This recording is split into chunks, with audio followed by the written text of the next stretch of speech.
Hello' guys, মই কাপোৰ পিন্ধা দেখি আপোনালোকে ভাবছে নেকি মই ক'ৰবাত যাব আলছোঁ বুলি? যদি ভাবছি ঠিকে ভাবছি। মই যাব আলছোঁ আজি এটা বাৰ ৰুমত। বাই বহুত দিন ধৰি মাতি আছিল, যাব পৰা নাছিলোঁ।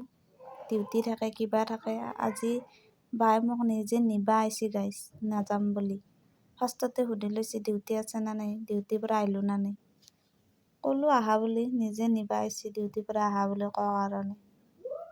বহুত মৰম কৰে গাইজ বাই। কিন্তু বাজনী আমাৰ সেইফালৰে হয়, লোৱাৰ আছামৰ নলবাৰী চাইডৰ। এয়া আমি ফাইনেলি বাৰ ৰুম পাই গ'লোঁ।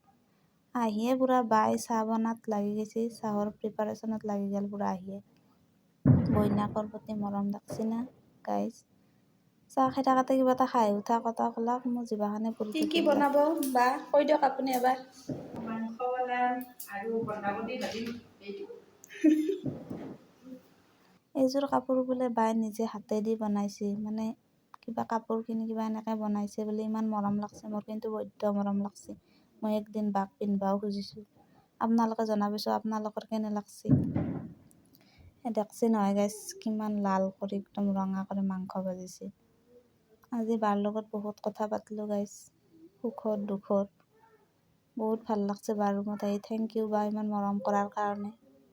আজিলৈ ইমানেই। Bye bye, good night.